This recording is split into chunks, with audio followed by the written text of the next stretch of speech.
Hi guys, magandang gabi sa inyong lahat. Nandito tayo ngayon sa isang restaurant dito sa Dubai, United Arab Emirates. Ang nakikita ninyo ngayon ay ang chicken shawarma. Ito ay gawa dito sa Dubai at chicken shawarma in sad wrap. Homemade bread po siya at syempre makikita ninyo ang garlic sauce at ang parang side dish niya ay ang pickle cucumber at ang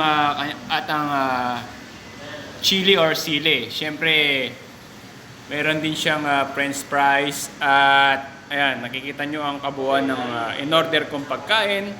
At siyempre meron silang salt, pepper, and tissue sa may gilid.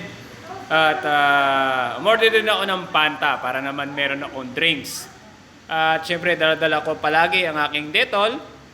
At makikita ninyo ang parte sa kanilang maliit na medyo maayos na restaurant. At syempre mapapanood din niyo yung kanilang mga pagkain. Ayan siya.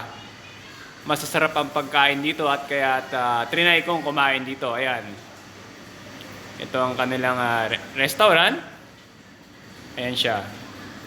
Ayan ang chicken shawarma. Sikat ang chicken shawarma dito sa Dubai, United Arab Emirates. Ayan. Siyempre, pag sinabing chicken shawarma, ang napapalob sa kanya ang manok.